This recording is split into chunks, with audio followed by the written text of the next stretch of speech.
My name is Emma Collins. I'm 38 years old, a registered nurse from Charleston, South Carolina, and for most of my life, I believed I was part of a loving, close-knit family.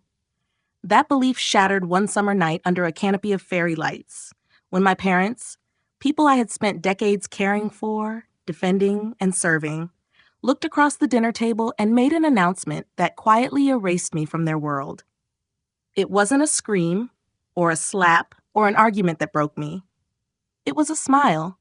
My mother's perfectly practiced smile, frozen between pride and performance, as she told everyone sitting there, my brother, my sister, their partners, the neighbors, about the family trip to Maui. Everyone but me. I remember the moment as vividly as if it were happening now. The glimmer of champagne glasses, the hum of laughter, my father's booming voice as he said, "We wanted to surprise everyone." And for a second, I smiled too, because I thought I was included in everyone. Then I asked, just casually, "When are we leaving?" He turned toward me with a look so calm, so casual, that I almost didn't notice the blade hidden behind it. "Oh, honey," he said, "we thought you'd stay behind this time. Someone has to watch the dogs and keep an eye on the house." That was it. No hesitation, no apology, just an assumption that I would, once again, be the one who stayed behind, who covered for them, who gave up my life to make theirs easier. There was a heartbeat of silence after his words, and then the sound of someone's fork hitting a plate, a laugh from my brother, a whisper from my sister. I wanted to believe I had misheard.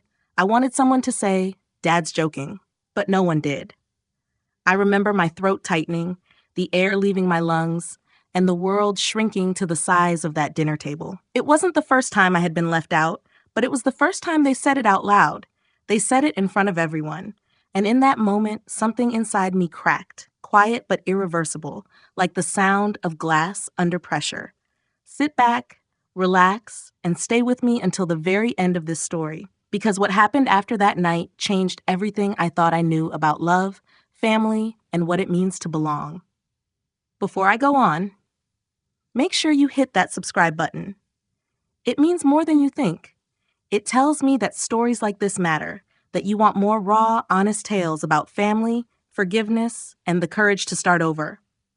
That evening had started like any other celebration in my family, polished, rehearsed, and slightly fake. My mother had rented fairy lights, arranged floral centerpieces that matched her dress, and hired a local catering company. My father gave a toast about 40 years of partnership, and everyone clapped like it was a scene in a movie.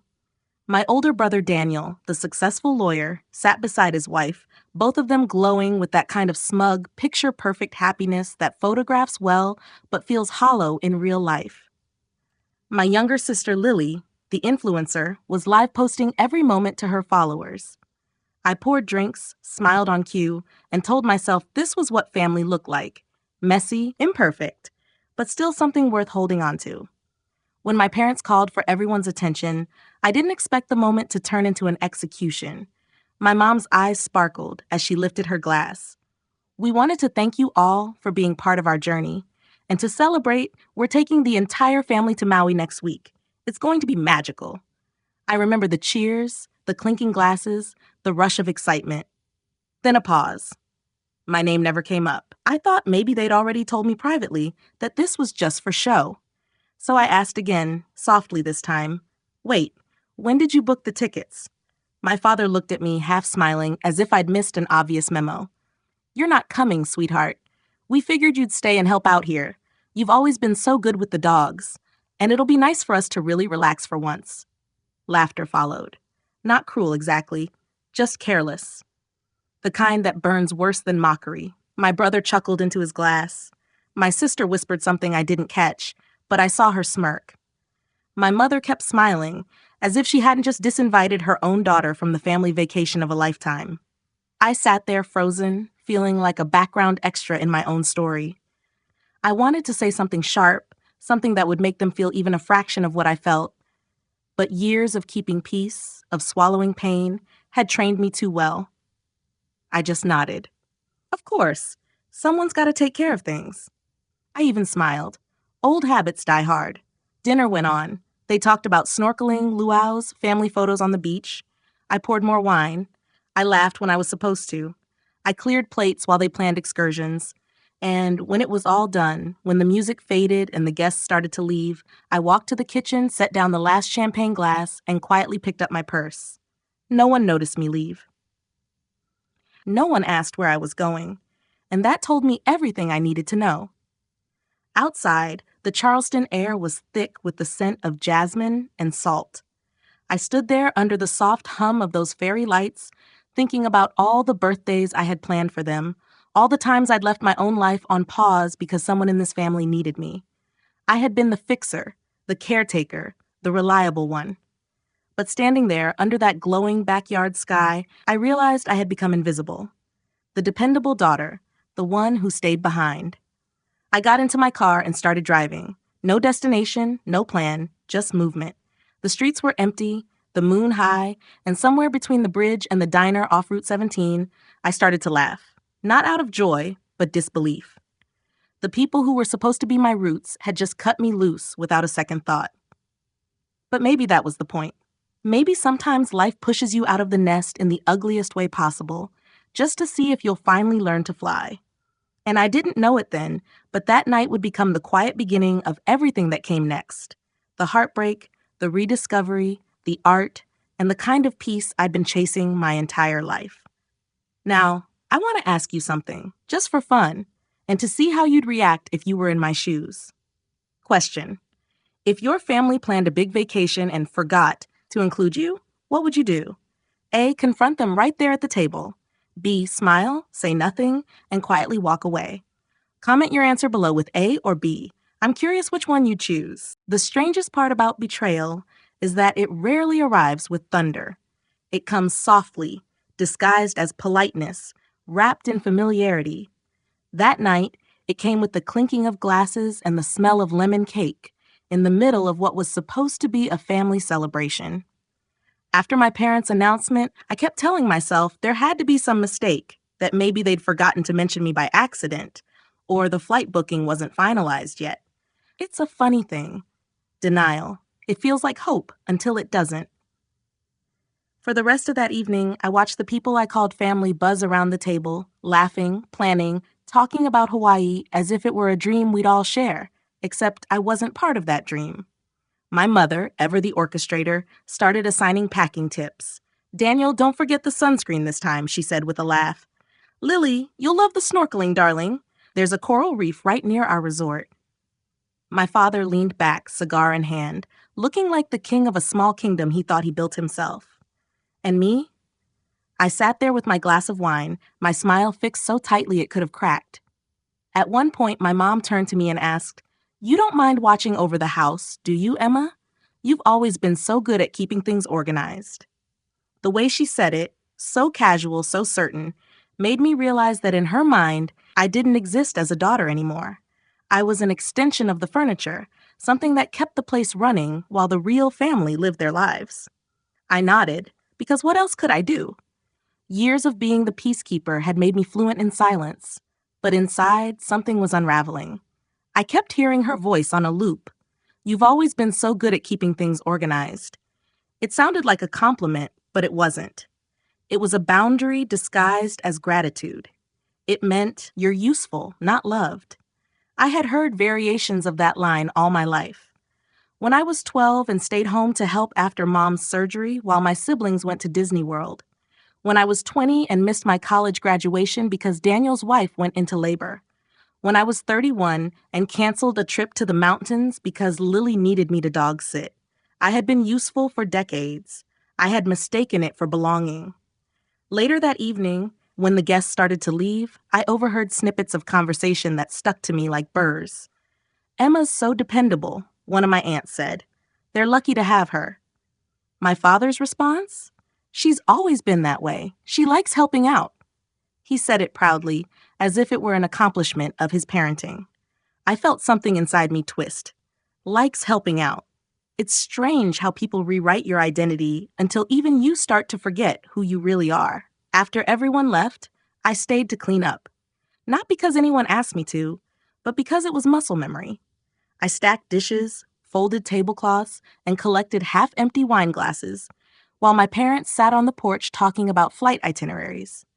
When I finally stepped outside to bring them the leftover desserts, I caught a glimpse of my reflection in the window. I looked like the help. Not a daughter, not family, just someone passing through, making sure everything sparkled before the real people went on with their lives. My father turned to me. "You'll feed the dogs twice a day, right? And don't forget the mail. Our neighbor can't be trusted with packages." He said it with a half smile, like we were in on some kind of private joke. I nodded again, but this time, my hands were trembling. Not from anger, but from clarity. Clarity is a dangerous thing. It shows you the shape of every lie you've agreed to live with. I wanted to say something, anything, to ask why they thought it was acceptable to exclude me, to remind them that I wasn't just a set of hands or a safety net for their comfort. But as I opened my mouth, I saw the way my father looked at me, expectant, almost daring me to protest so he could call me dramatic. And my mother's tight smile, the one that said, "Don't ruin this moment." So I closed it again. I realized then that my silence had always been their favorite language. When my brother came over to say goodbye, he hugged me lightly and said, "Hey, you'll get your vacation soon enough? Maybe when things calm down." I laughed, but it came out hollow. Lily breezed past with her phone in hand, snapping a selfie with the caption, "Family first. Always." I wanted to scream. That phrase, family first, used to mean something to me. But standing there, surrounded by people who couldn't see me, it felt more like a punchline. Family first, as long as you play your role. Family first, as long as you don't ask for anything back. Family first, until the helper dares to want a seat at the table. When the lights dimmed and the last guest left, my father clapped me on the shoulder and said, "We'll bring you something nice from Maui." The same way you'd promise a souvenir to a neighbor's kid. That was the moment the betrayal settled deep in my bones. It wasn't just that they excluded me, it was that they genuinely thought it was okay. They didn't think it was cruel. To them, it was practical, logical, normal. That's what makes betrayal so sharp. It's not the act itself, but the realization that the people hurting you never saw it as wrong. I went upstairs to my old room, the one they still called Emma's space, though it hadn't felt like mine in years. The air smelled faintly of lavender and dust. My childhood photos lined the wall. Smiling faces from a girl who used to believe that family meant forever. I stared at them, trying to find traces of the person I used to be, the one who would have laughed off the slight, brushed it away, convinced herself it didn't matter. But she wasn't there anymore. I sat on the edge of the bed and thought about all the times I'd chosen them over myself. Every late-night hospital shift I'd traded so I could make it to Mom's garden party. Every weekend I'd spent fixing their house instead of my own apartment. I had given so much, not out of obligation, but out of love. And love, when given freely and ignored completely, starts to feel like begging. The truth hit me then, slow and cold. They didn't see me as family anymore. Maybe they never really had. I was the caretaker, the convenient one, the background character. And once a family decides you belong in the background, they stop checking if you're still breathing there. Downstairs, I could hear them laughing softly, still talking about Maui, already discussing which restaurants they wanted to visit. I knew that if I walked back down and said goodnight, everything would go on like nothing happened. They'd leave for the trip, come back with tans and souvenirs, maybe a keychain with my name on it, and life would continue. But something inside me had shifted. I looked out the window and saw the reflection of those backyard lights flickering in the distance, the same ones that had illuminated my humiliation hours earlier. They looked softer now, almost kind. But I knew better. The night had peeled something away from me. I wasn't angry yet.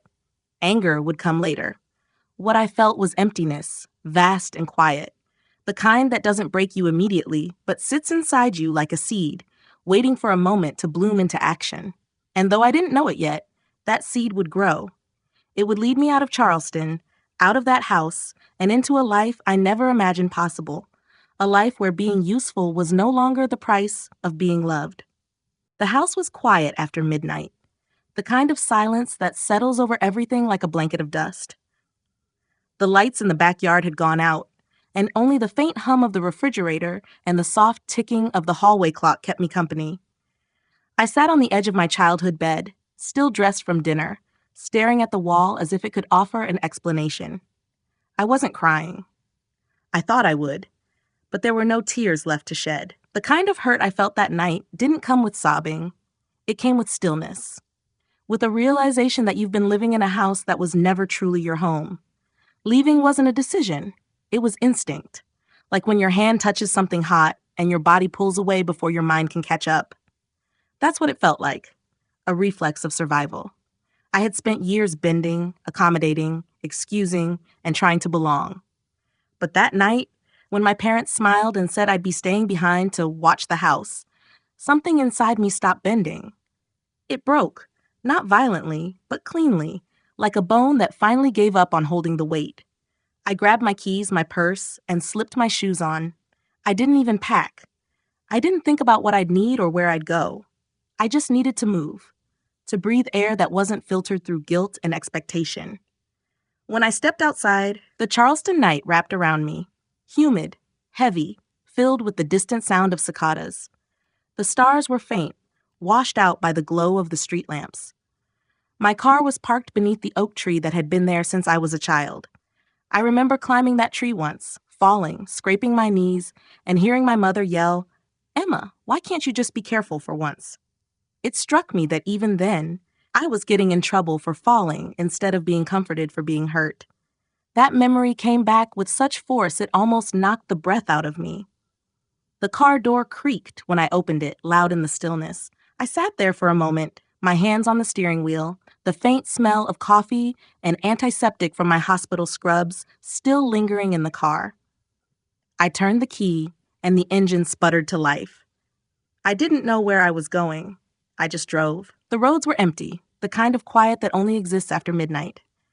I passed rows of pastel houses, sleepy neighborhoods, gas stations with flickering signs. My reflection in the windshield looked unfamiliar. Tired eyes, tight jaw, someone on the edge of becoming something else. I drove across the Ravenel Bridge, the lights reflecting off the water below like broken glass. For years, that bridge had been my commute to the hospital, a symbol of routine. But that night, it felt like a border I was crossing, a line between the life I'd been handed and the one I was about to claim. Somewhere around 1 a.m., I pulled into a diner off Highway 17. The parking lot was half empty, the neon sign buzzing weakly. Inside, the air smelled like old grease and burnt coffee. I slid into a booth by the window, the red vinyl seat sticking to the back of my thighs. A waitress with tired eyes and a kind smile came over, handed me a menu, and asked if I wanted coffee. I nodded. When she brought the cup, I wrapped my hands around it and just stared at the steam rising. The warmth felt grounding. I didn't drink it right away. I just needed something solid to hold on to. There's a strange kind of peace that comes when your world has already fallen apart. You stop worrying about how to keep it from breaking, because it already has. Sitting in that diner, surrounded by strangers, I felt invisible. But for once, it didn't feel like a punishment. It felt safe.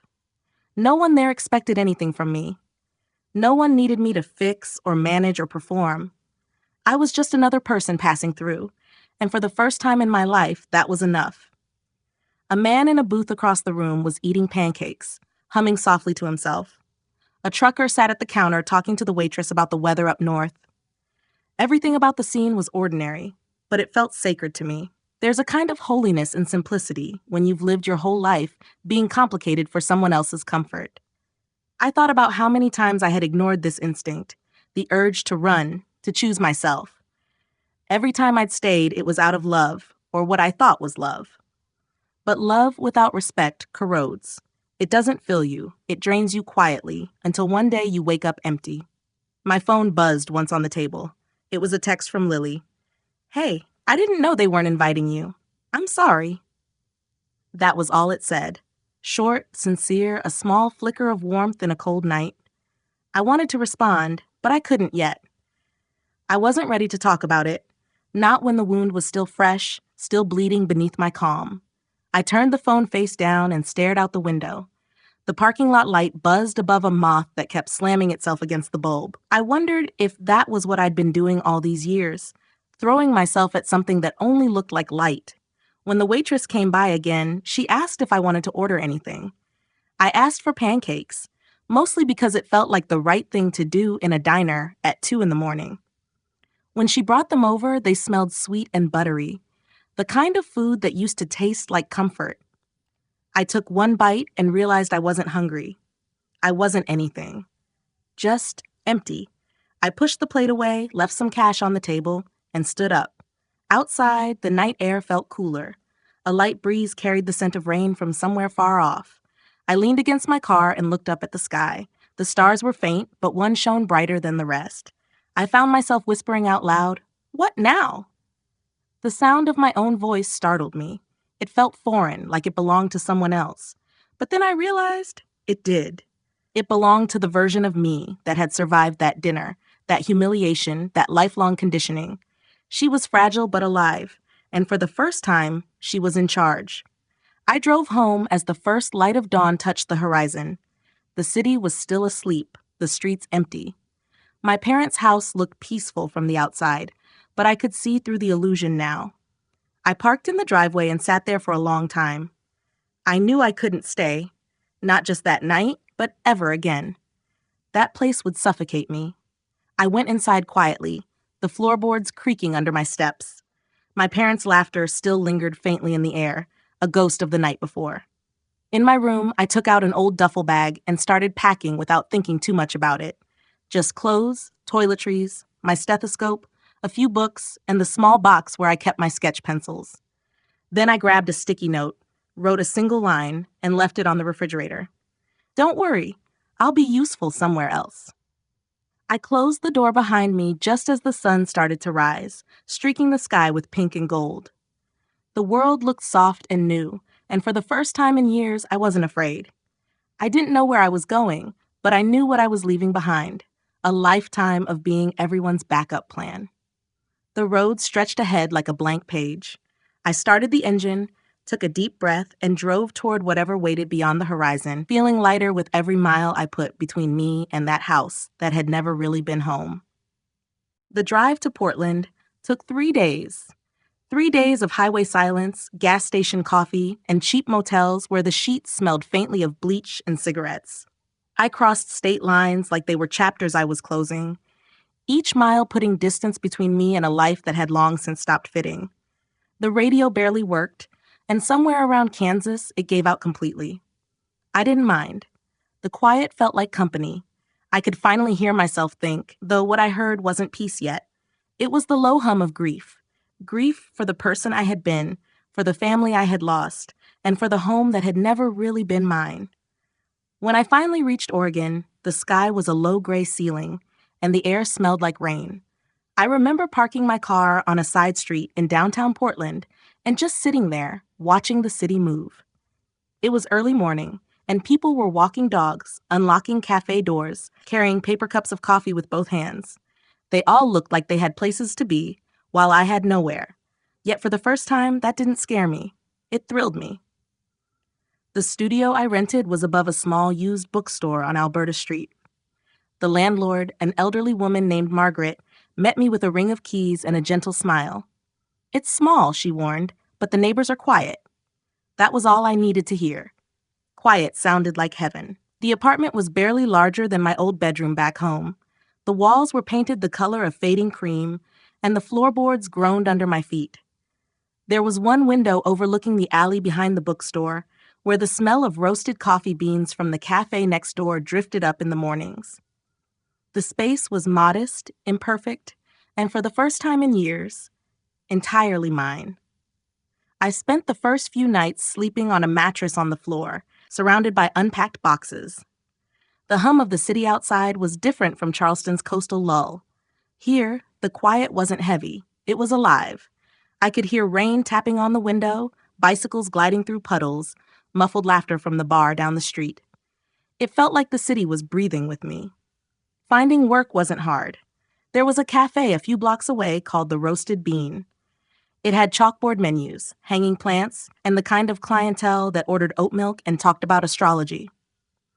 The manager, Jules, was a woman in her early 40s with streaks of turquoise in her hair and a tattoo that said, "Keep going," across her forearm. She hired me after one conversation. "You ever worked a coffee machine before?" she asked. "I've worked hospital equipment," I replied. She laughed. "Close enough. We both deal with people who need caffeine to function.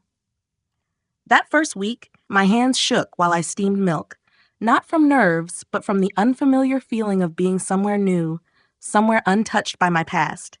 Jules didn't hover or ask personal questions. She just showed me how to lock up where the filters were and how to yell at the espresso machine when it jammed. Swearing helps, she said with a grin. It's practically part of the maintenance manual. I liked her instantly. She was the kind of woman who carried her scars openly and made you feel safe for having your own. She had a laugh that filled the cafe and a kindness she hid behind sarcasm. One morning, after I dropped an entire tray of mugs, she winked and said, "Welcome to the club of beautifully broken people who pretend they've got it all together." The cafe became my refuge.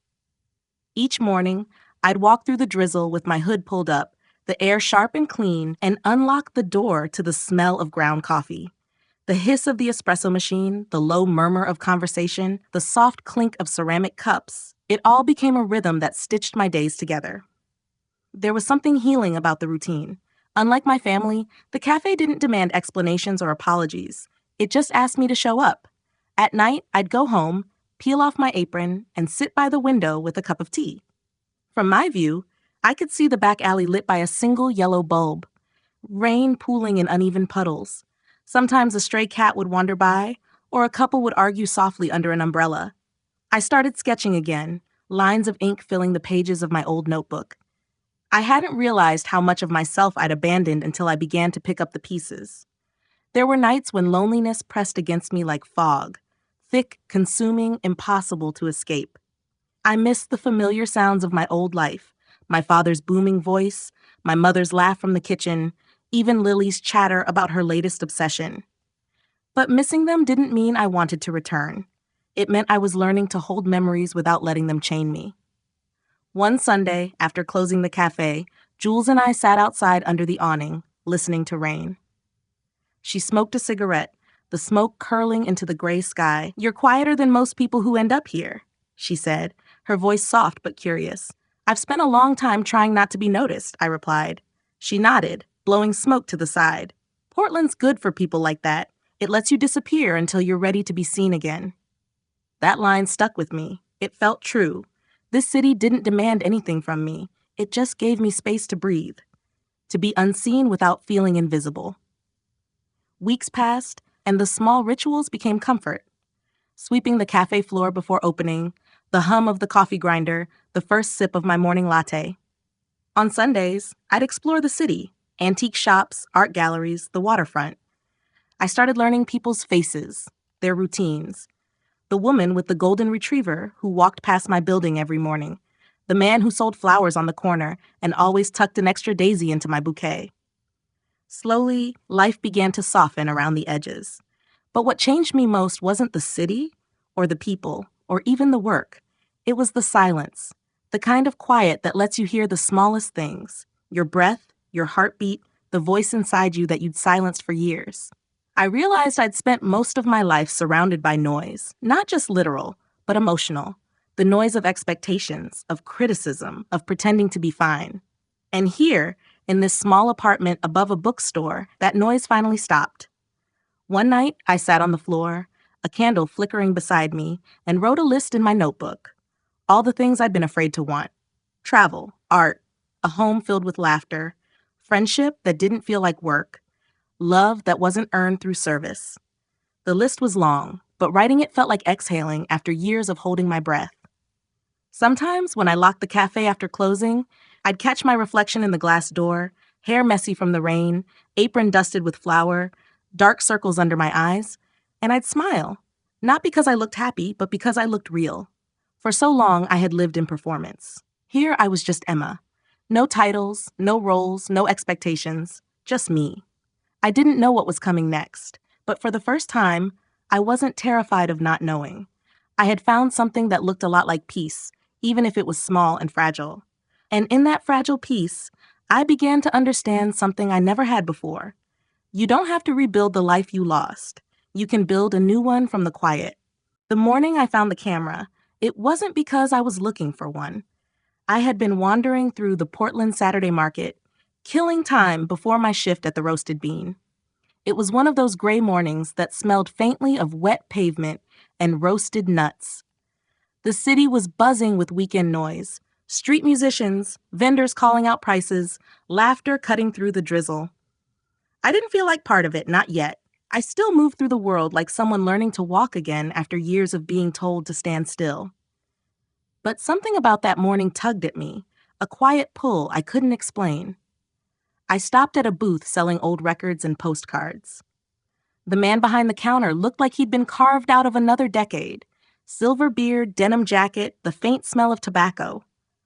On the table beside him sat a collection of used cameras, some modern, most forgotten relics of another time. One of them caught my eye, a weathered Canon AE1 with scratches along the edges and a faded leather strap. I picked it up, feeling the weight of it in my hands. It wasn't just metal and glass, it felt like memory. The vendor smiled. "That one's seen a few stories," he said. "Still works if you treat her gentle." I didn't think. I just bought it. $25 and a small roll of expired film later, I walked away cradling the camera like it was something fragile and alive. I didn't know why I needed it, only that I did. That afternoon after work, I took it with me on a walk through the city. The air was crisp, the sky the color of pewter. I didn't plan what to photograph, I just looked. A bus stop half covered in vines. A child in a red raincoat jumping over a puddle. The reflection of a woman's umbrella in a puddle. For the first time in years, I wasn't trying to fix or prove anything. I was simply seeing. Photography came back to me like muscle memory. My father had once called it a cute hobby, something I should give up when I grew up. Maybe that's why I had stopped. But behind that camera, I felt something I hadn't felt since before my family taught me how to disappear.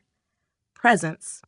Each click of the shutter was like breathing deeper. Every frame felt like a whisper from the version of myself I'd buried. I developed the first roll of film at a small photo shop on Hawthorne Avenue. When I held the prints in my hands a few days later, I stared at them for a long time. They weren't perfect. The focus was off, the light uneven, but they were honest.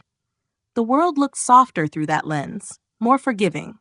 It was as if the camera saw what I couldn't name. Loneliness turned beautiful. Jules noticed. She always did. One morning after a shift, I was sitting in the corner of the cafe, sorting through prints, when she leaned over my shoulder. "You've got an eye," she said. I laughed. "An eye for puddles and strangers?" "For stories," she replied, lighting one of her clove cigarettes. "That's rarer than talent." She started joining me on walks during our days off. Jules carried her phone camera, claiming she was documenting Portland's chaos. She'd make faces, pose dramatically in front of graffiti walls, and laugh until she snorted. "This one," she'd say, pointing to a photo I took of her, hair wild in the wind, "makes me look like I'm having a spiritual crisis in an Urban Outfitters ad." Those afternoons became our ritual. We'd walk along the Willamette River, sip takeout coffee, and talk about everything and nothing. Jules had a way of pulling me back into the world without trying to fix me. She never asked about Charleston or my family. She didn't need to. She understood the quiet language of someone who had rebuilt herself from ruins. I started an Instagram page on a whim, Still Frames by Emma. I didn't expect anyone to notice, but people did. They left comments that surprised me. "This feels like peace. There's so much emotion in the silence of your photos. It's like you see the world's bruises and call them beautiful." Reading those words, I realized my art was connecting me to strangers in a way my family never had. These people didn't know my story, but they saw me anyway. The more I photographed, the more alive I felt. I began carrying my camera everywhere: the market, the bus, the coffee shop.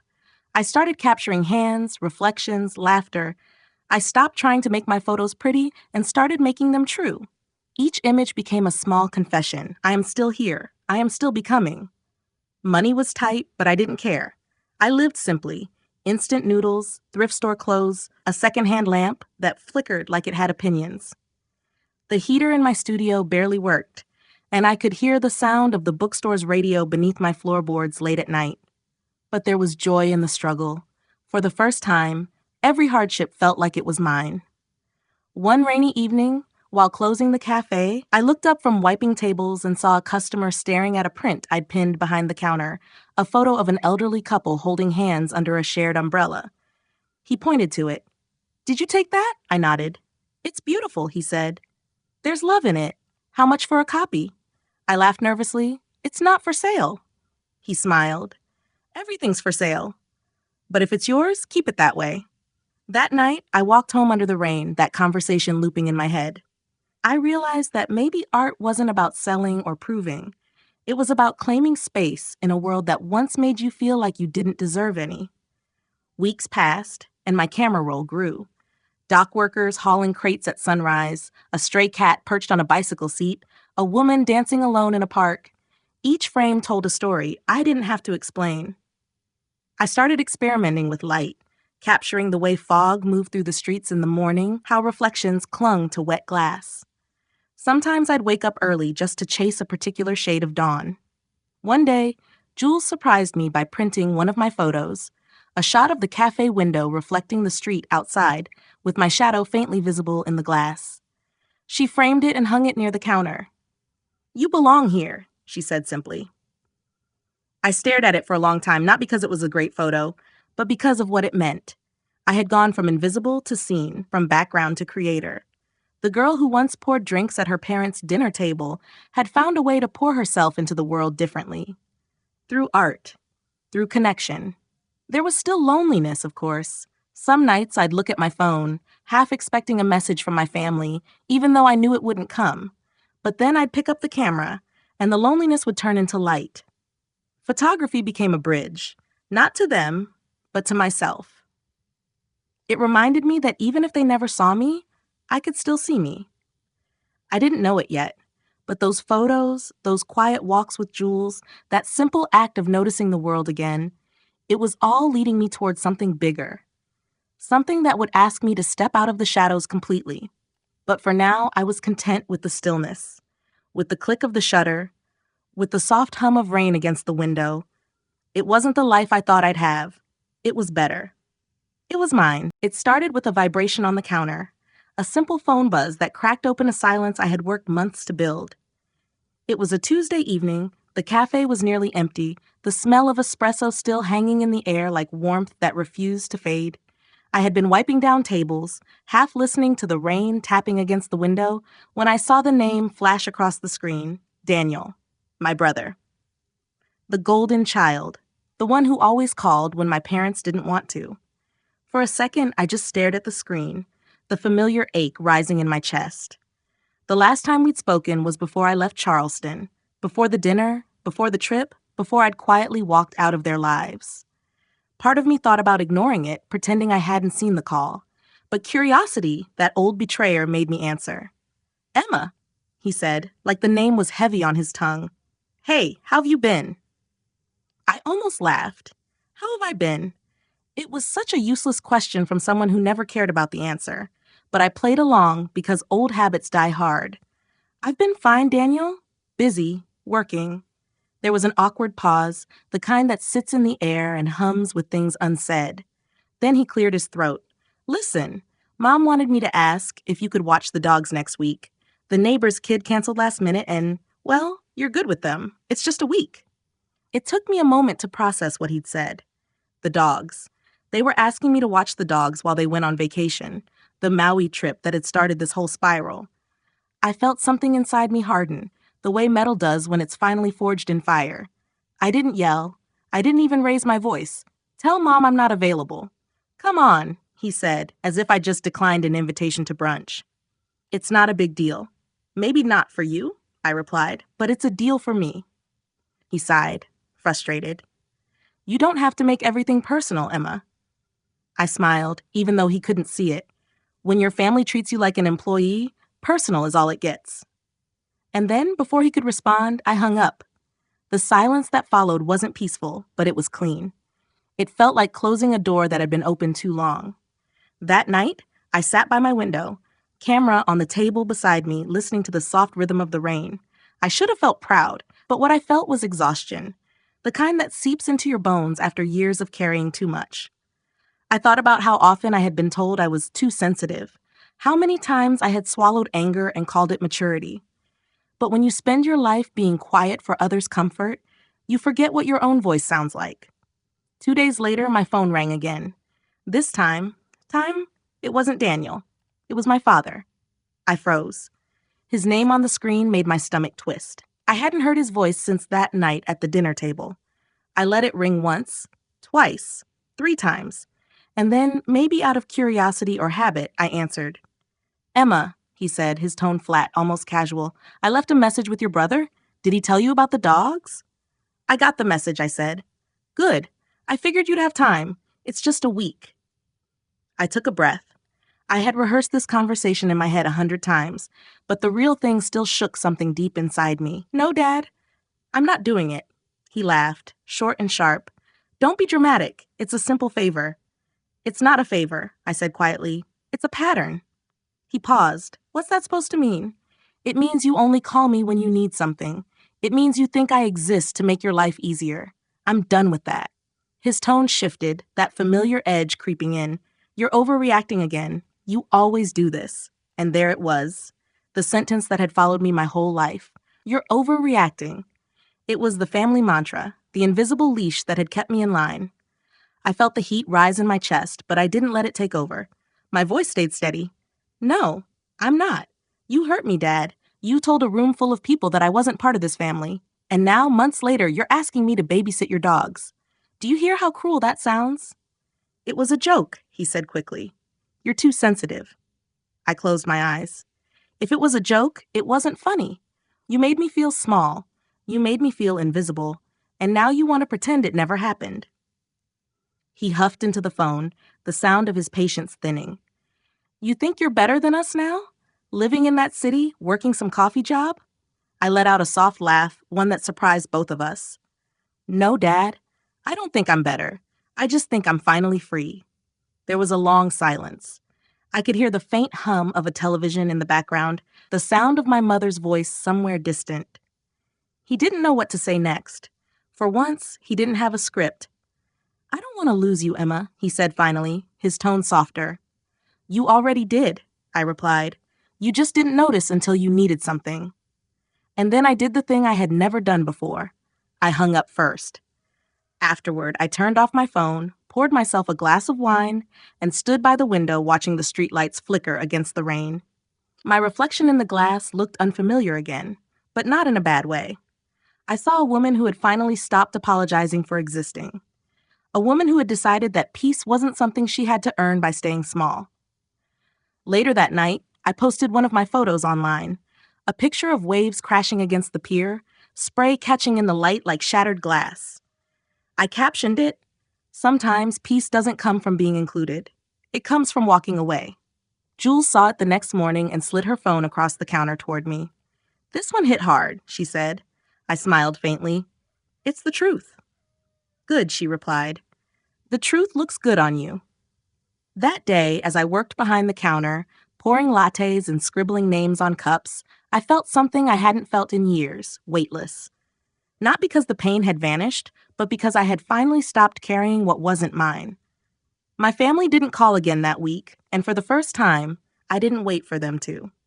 The silence that used to feel like punishment now felt like proof. Proof that I had finally drawn a line. Proof that I could choose myself and still be whole. When I walked home that night, the rain had stopped, leaving the city slick and glowing under the streetlights. I looked up at the sky, inhaled the damp air, and thought about how quiet it was. Not the silence of being ignored, but the kind of quiet that means peace. The kind you earn when you finally stop answering calls that were never meant for your heart. The message from Jules came late on a Thursday night while I was editing photos in my tiny apartment. My laptop was balanced on my knees, and the sound of rain outside filled the silence like background music. The text was short and cryptic. "Don't freak out. Check your email." For a moment, I thought maybe she was quitting the cafe or sending me some meme to make me laugh. But when I opened my inbox, there it was. "Congratulations, your work has been selected for the upcoming community gallery exhibit." I read it 3 times before it felt real. The subject line blurred as my eyes filled with tears I didn't even realize I'd been holding. My photos, the quiet moments I'd captured between work shifts and long walks, the ones I'd never thought were worth showing anyone, had been chosen for a public exhibit. The next morning, I confronted Jules at the cafe. She was leaning on the counter, stirring her coffee like nothing had happened. "You did this," I said, holding up my phone. She smirked. "You're welcome." "Jules, why would you?" "Because you're good, Emma, and I'm tired of you pretending you're not." I didn't know whether to laugh or cry, so I did a little of both. That was the thing about Jules. She saw potential in people like it was a sixth sense. "You're scared of being seen," she said, lighting one of her clove cigarettes. "But that's exactly why you need to be."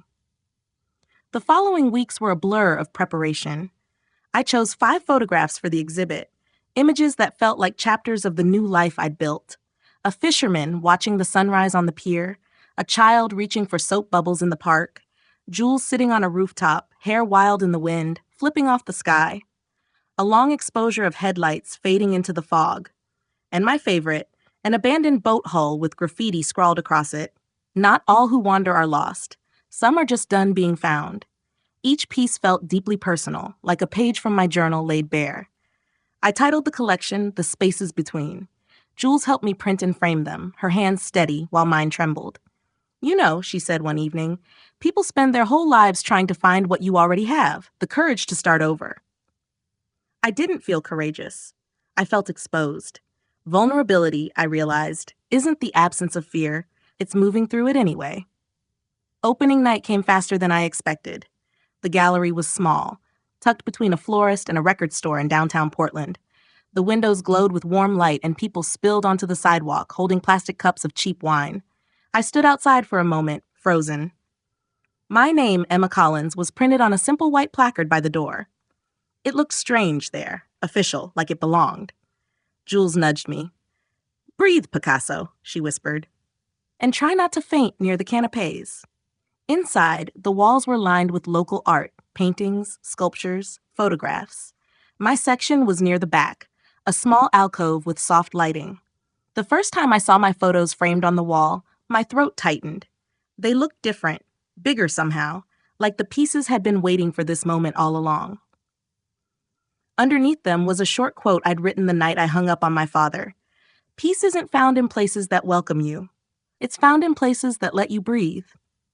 I hadn't thought much about it when I sent it to the gallery director, but seeing it printed in black ink under my work made my chest ache. It was everything I had learned the hard way, captured in a single sentence. People drifted through the exhibit, pausing to study the photos. Some leaned close, others stepped back to take them in. A woman with silver hair stood for nearly 5 minutes in front of the boat photo, her eyes wet. She turned to me and said softly, "That one feels like freedom." I smiled and thanked her, but my voice shook. I wanted to tell her she was right. It was freedom, mine. At some point, I saw Jules across the room holding 2 glasses of wine. She raised one toward me, grinning. "To being seen," she mouthed. I clinked my cup against hers from a distance and took a sip. For the first time in years, I didn't feel like the extra person at the table. I wasn't the helper, the background noise, the forgotten child. I was an artist, standing in a room full of people who saw value in what I created. They didn't know my history. They didn't know how much pain lived behind those photos. They didn't need to. The work spoke for itself. Halfway through the evening, I noticed someone standing near the entrance, half hidden behind the crowd. She was wearing a green jacket I hadn't seen in years. My heart stuttered. Lily, my sister. She looked older somehow, softer around the edges. When she saw me notice her, she smiled, tentative, hopeful.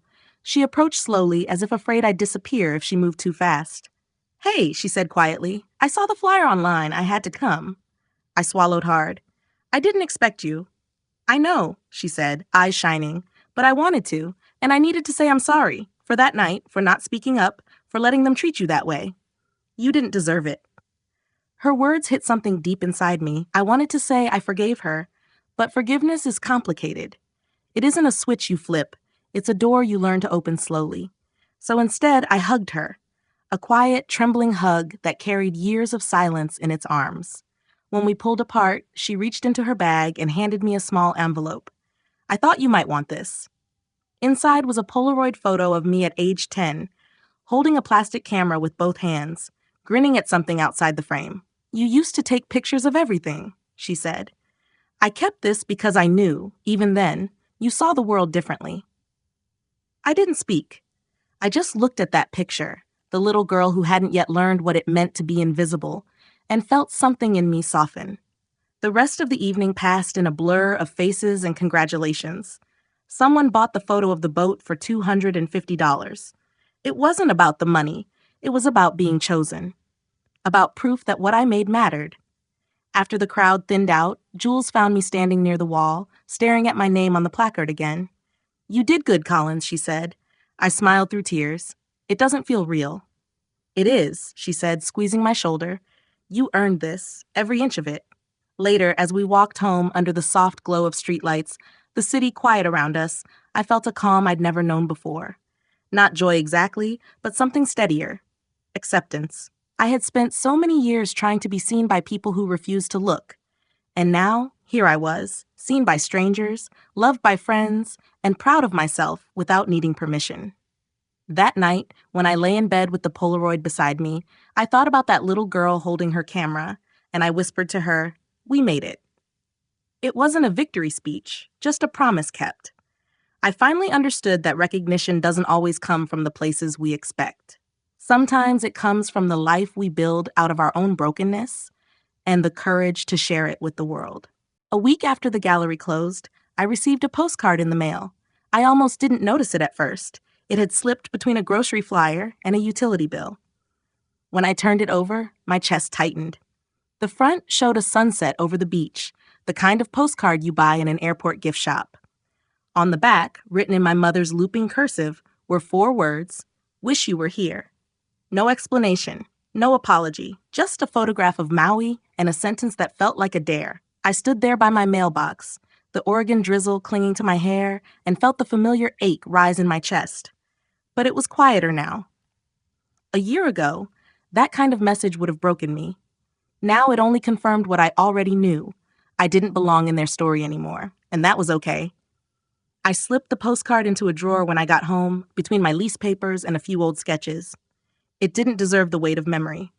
Instead, I packed my camera bag. Jules had been talking for weeks about taking a trip to the Oregon coast. "You need to celebrate," she'd said. "You've been holding your breath since that exhibit opened." I had laughed, insisting that I didn't know how to celebrate anymore. But that night, I texted her, "Let's go tomorrow." We left before dawn, driving west through fog and pine forests, the smell of salt growing stronger with every mile. Jules controlled the playlist, switching between old rock and soft acoustic songs that made the air feel heavy with nostalgia.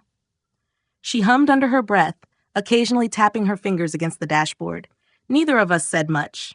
We didn't need to. The silence between us wasn't awkward. It was the kind of silence built on understanding. When we reached the coast, the sky was an overcast blue-gray, the waves rolling in slow and deliberate. The ocean stretched out endlessly, indifferent and alive. We parked near a bluff where tall grass bent in the wind and gulls screamed overhead. Jules lit a cigarette, squinting against the gusts. "You know," she said, "I used to think peace meant quiet. Now I think it just means not explaining yourself anymore." I smiled at that. She was right. I had spent most of my life trying to explain myself to people who had already decided what I was worth. Parents, colleagues, friends who treated empathy like a transaction. I had spent years performing usefulness in exchange for belonging. But standing there, with the wind clawing at my hair and the sound of the sea crashing below, I felt a new kind of stillness, one that didn't need anyone's permission to exist. I set up my camera on the sand, letting the strap rest against my wrist. The light was dim, the waves rough, but it was perfect in its imperfection. I waited for a break in the clouds, for that fleeting moment when sunlight would tear through and hit the water just right. When it finally came, it was breathtaking. Gold spilling over gray, the horizon catching fire for a heartbeat. I pressed the shutter. Later, when I looked at the photo, I knew what to call it, reclaiming light. It wasn't about the ocean, not really. It was about survival. About the small, quiet decision to keep showing up for your own life after everyone else stops showing up for you. We stayed on the beach until the sun dipped behind the cliffs. Jules talked about the cafe, about a new drink special she wanted to try, about maybe adopting another cat. I listened, laughing when she teased me for being emotionally allergic to happiness. But beneath the laughter was something deeper, a gratitude so sharp it almost hurt. Jules wasn't just my friend. She was proof that family didn't have to mean blood. Family could be chosen, built, nurtured in the most unexpected places. That night, we checked into a cheap motel overlooking the ocean. The room smelled faintly of salt and old carpet. We shared a bottle of wine, sitting cross-legged on the bed, the window cracked open so we could hear the waves. At one point, Jules looked at me and said, "Do they know about the exhibit?" I shook my head. Probably. Lily might have told them, but it doesn't matter. Would you want them there if you had another one? I thought about it. The short answer was no. The longer one was more complicated. I don't want them to come, I said slowly, but I want them to know it happened. I want them to realize they were wrong, not because I need their validation, but because I want the truth to exist somewhere outside of me. Jules clinked her glass against mine. Then let it exist, but let it exist without bitterness. That's the real win. She was right again. Forgiveness, I realized, wasn't always about reconciliation. Sometimes it was simply refusing to carry what wasn't yours anymore. I didn't need revenge. I didn't need them to apologize. I just needed peace. When I got back to Portland, the days fell into a rhythm again. Work, photography, small joys that stitched life together. I hung Reclaiming Light above my bed, where the morning sun hit it first. Each time I looked at it, I saw something new in it. Sometimes defiance, sometimes softness. Healing is funny that way. It doesn't happen all at once. It sneaks up on you in the quiet moments when you realize you no longer flinch at your own reflection. One afternoon, as I was closing the cafe, I saw Lily's name appear on my phone. I hesitated, then answered. Her voice was warm, familiar, a little nervous. "Hey, Em. I saw the article about your gallery. Mom's been telling people she always knew you had an artistic soul." She laughed softly. "You'd find it funny, actually." I smiled. "Maybe someday." "She asked if you'd visit for Christmas," Lily said. "No pressure, just thought I'd ask." I paused. The idea didn't sting like it once would have, but it didn't call to me either. "Tell her thank you," I said finally, "but I think I'll stay here this year." There was a moment of silence on the line. Then Lily said, "I get it. I really do." Her voice softened. "I'm proud of you, Em. You made a life that fits you." When we hung up, I sat on the counter for a long time, letting her words settle. I had made a life that fit me. It wasn't grand or easy or neatly tied with a bow, but it was honest. And that honesty, I realized, was the truest form of happiness I'd ever known. That evening, I walked to the waterfront, camera slung over my shoulder. The sky was streaked with orange and violet, the water reflecting it like glass. I sat on a bench and watched the world blur into twilight. For years, I had chased the idea of family, of acceptance, of being seen. But as the light dimmed around me, I understood something simple and profound. I had already found what I'd been searching for. Family wasn't the people who broke you and called it love. It was the ones who stood quietly beside you while you learned how to heal. It was the laughter that didn't demand performance, the friendship that didn't need explanations, the moments of peace you built with your own hands. When the sun finally slipped below the horizon, I lifted my camera and took one last shot. Not for the world this time. For me, a reminder that even after the darkest storms, the light always returns, softer but stronger, just like I did. Emma Collins's story is one of quiet rebellion, heartbreak, and rebirth, a journey from invisibility to self-recognition. She spent her life in the background, the dependable daughter who poured from an empty cup, hoping her family would see her worth. When her parents excluded her from the Maui trip, it wasn't just a rejection. It was a revelation. For the first time, she understood that love without respect is a form of captivity. That night, she walked away, not in anger, but in truth. Her path from Charleston to Portland became a pilgrimage of rediscovery, learning how to exist without permission, how to create without validation, and how to love without losing herself. Through photography, Emma turned her pain into art and her silence into voice. She found kinship in Jules, reconciliation with her sister Lily, and most importantly, peace within herself. Her final photograph, Reclaiming Light, became the symbol of her transformation. A reminder that healing isn't about returning to what broke you, but about building something new in its place. The lesson from Emma's story is simple but profound. You cannot heal in the same place that wounded you. Sometimes the most loving act is to walk away, to reclaim your space, and to give yourself the tenderness others withheld. In life, we often confuse being needed with being loved, but true love doesn't demand your silence. It invites your truth. Like Emma, we can all learn to choose peace over performance, authenticity over approval. When you stop seeking validation from those who refuse to see you, you create room for people who truly will. Question: if you were in Emma's place, what would you choose? A. Stay and keep trying to earn their love. B. Walk away and start over, even if it's hard. Comment your answer below, A or B, and tell us why. What do you think about Emma's decision? Do you agree with her choice? Or would you have done something different? Share your thoughts in the comments so others can learn from your perspective. And if this story touched you, don't forget to subscribe to our channel to support more heartfelt stories like this one. Your support helps us keep creating content that heals, inspires, and connects.